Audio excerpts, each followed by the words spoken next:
Welcome to the Daily Bite. I'm your host, Reverend Steve Andrews. Today we read from Numbers chapter 28. Yahweh spoke to Moses, saying, "Command the people of Israel and say to them, my offering, my food for my food offerings, my pleasing aroma you shall be careful to offer to me at its appointed time. And you shall say to them, this is the food offering that you shall offer to Yahweh. 2 male lambs a year old without blemish, day by day as a regular offering. The one lamb you shall offer in the morning, and the other lamb you shall offer at twilight. Also 1/10 of an ephah of fine flour for a grain offering, mixed with 1/4 of a hin of beaten oil. It is a regular burnt offering, which was ordained at Mount Sinai for a pleasing aroma, a food offering to Yahweh. Its drink offering shall be 1/4 of a hin for each lamb. In the holy place you shall pour out a drink offering of strong drink to Yahweh. The other lamb you shall offer at twilight, like the grain offering of the morning, and like its drink offering you shall offer it as a food offering, with a pleasing aroma to Yahweh. On the Sabbath day, 2 male lambs a year old without blemish, and 2/10 of an ephah of fine flour for a grain offering mixed with oil, and its drink offering. This is the burnt offering of every Sabbath, besides the regular burnt offering and its drink offering. At the beginnings of your months you shall offer a burnt offering to Yahweh: 2 bulls from the herd, 1 ram, 7 male lambs a year old without blemish, also 3/10 of an ephah of fine flour for a grain offering, mixed with oil for each bull, and 2/10 of fine flour for a grain offering mixed with oil for the 1 ram, and 1/10 of fine flour mixed with oil as a grain offering for every lamb, for a burnt offering with a pleasing aroma, a food offering to Yahweh. Their drink offerings shall be 1/2 a hin of wine for a bull, 1/3 of a hin for a ram, and 1/4 of a hin for a lamb. This is the burnt offering of each month throughout the months of the year.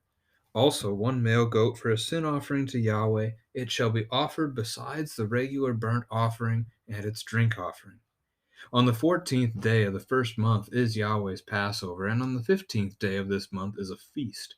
7 days shall unleavened bread be eaten.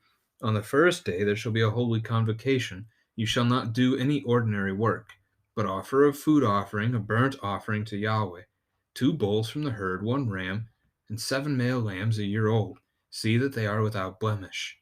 Also their grain offering of fine flour mixed with oil.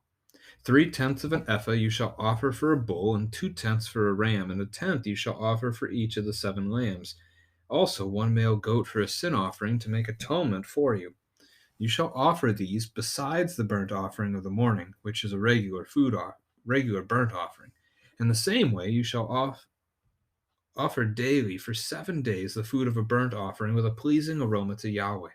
It shall be offered besides the regular burnt offering and its drink offering. And on the 7th day you shall have a holy convocation. You shall not do any ordinary work. On the day of the first fruits, when you offer a grain offering of new grain to Yahweh at your Feast of Weeks, you shall have a holy convocation. You shall not do any ordinary work, but offer a burnt offering with a pleasing aroma to Yahweh: 2 bulls from the herd, 1 ram, 7 male lambs a year old. Also their grain offering of fine flour mixed with oil, 3/10 of an ephah for each bull, 2/10 for 1 ram, 1/10 for each of the 7 lambs, with 1 male goat, to make atonement for you, besides the regular burnt offering and its grain offering. You shall offer them and their drink offering. See that they are without blemish. This is the word of the Lord. This is a chapter filled with the regulation of worship of God in the Old Testament. And there are a few parts that you can pick up on from this as a family together today. And so we want to pick out those in particular. But, note how it progresses. So these are the offerings that Israel is to give to Yahweh. It starts with the first paragraph: daily offerings. You offer this to the Lord daily. Then you get the Sabbath offering of verses 9 and 10. That's once a week on the Sabbath day. And that's in addition to the daily offerings. Then you have the monthly offerings. And those are in addition to everything else. So you now already have every day. The first day of the month is an extra. Every Sabbath day, there's an extra. And sometimes those would overlap, right? The 7th day would sometimes overlap with the first day of a month. And then you get a couple of feasts in this chapter. I mean, that's gonna go on, right? We're gonna see that in chapter 29 tomorrow. We're gonna see more of these, but their offerings for their feasts, the Passover and the Feast of Weeks, are in addition to, again. So the number of offerings being offered is increasing here. You could try as a family to make a list of all the things being offered up and just kind of lay it out. And you could get really complicated with that, and see what it would look like in 1 month. All the things that they would have to sacrifice, all the offerings that they would make to Yahweh. And if you go that route, it helps this next question, the thing that you can talk about together with your kids. Would you want this job? Why or why not? Why would you want to be or not want to be the priest that has to kill these animals and deal with all that blood and the burning and all the stuff like that? That could be an interesting family conversation. Um, some children might be interested, others certainly wouldn't be interested. They'd be horrified by it. The follow up to that: how did you get this job? It's the priests that have to do these sacrifices. How do you become a priest in Israel? And that gives you the chance to do a little bit of review. The idea that the priesthood of Israel was hereditary. It was passed down. It was inherited from your father. So you couldn't simply become a priest because you were interested in being a priest, which is a little different today, right? Our priests or our pastors or ministers in our churches, they're there because, well, to put it correctly, we would say they're there from an external call that the Lord put it on them, um, typically through members of the church, encouraging them to serve in that way. That's what happened with me as a kid. I remember, I still remember, and I am sorry to you, Brother Riggert, Pastor Riggert, if you ever listen to this. Um, he told me when I was an eighth grade kid that he thought I should become a pastor, and my reaction, I laughed in his face. Yeah, right. That's not going to be me. Oh, how old am I in eighth grade? We're almost 20 years removed from that. See where I am. The Lord works. So you can have that talk about priesthood of the Old Testament with your kids from this chapter, certainly. The weight of the sacrifices can lead into a wonderful conversation about Christ. This is the beauty of church architecture. As you go into your congregation and you see the cross hanging above the altar, bingo. I mean, there it is. Christ's sacrifice on the cross once and for all replaced all of these. Gone. These did not even work the forgiveness of sins. There were other sacrifices for that in addition. These are gone, all replaced by Christ on the cross. So Christ's forgiveness won for us by the shedding of his blood is another way to take this chapter.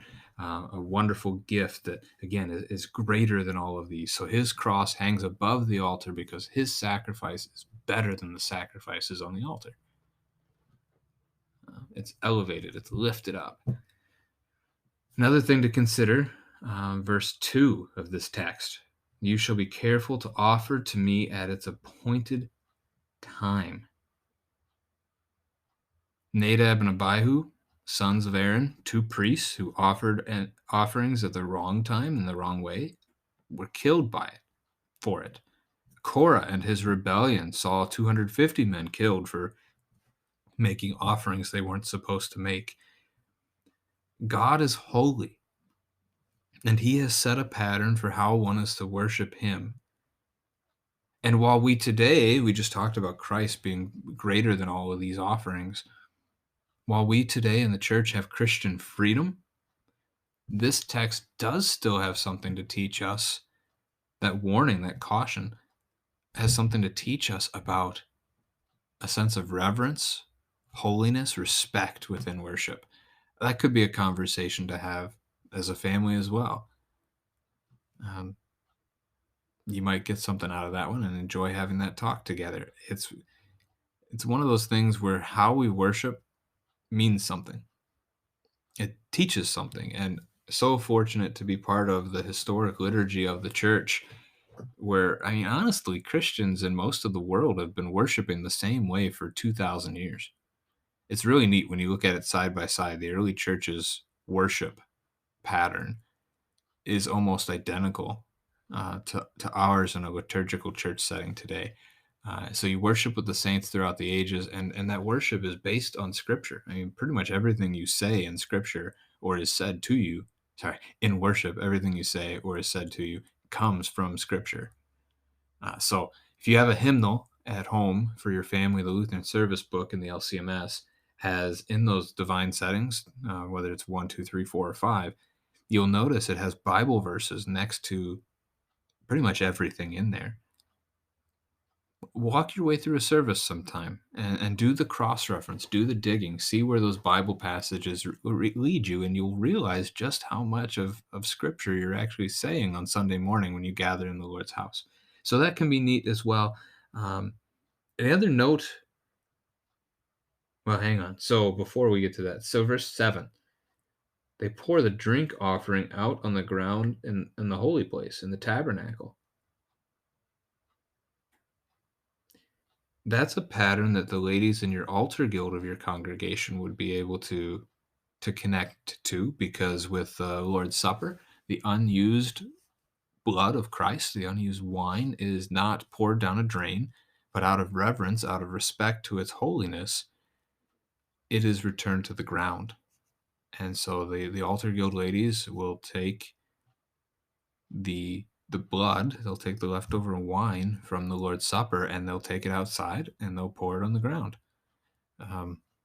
Just as a attempt again at this idea of reverence, of respect for the Lord, is why that practice exists. And then lastly, verse 10, even on the Sabbath day, when everyone's to be resting, the priest works. There's sacrifices to be slaughtered and offered. Very differently, but this is true today. As you think of the Sabbath, your pastor works, he serves you on the Sabbath. Or even as the special holidays, you think of the Passover convocation that they talk about down below. When you gather for Easter or for Christmas, days off for you, your pastor is working to serve you on those days. I once stopped after a church service on Christmas, and I thanked a woman in my congregation whose husband was a police officer. I thanked her for her husband's work that day because I knew he couldn't be at church that morning. He was protecting our community. I just stopped to say thank you for the sacrifice that he was making to do that. And she paused. She stopped me and she said, she turned it around. She said, you're sacrificing your holiday to serve us. So just like you're thanking him, I thank you. And I hadn't really paused to consider it that way because as a pastor, it's just what we do. Working on Sunday is just part of life in a pastor's world.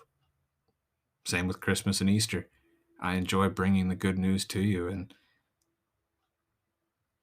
it's a blessing. It's a blessing to be the people of the Lord and to be able to love and serve together in his house.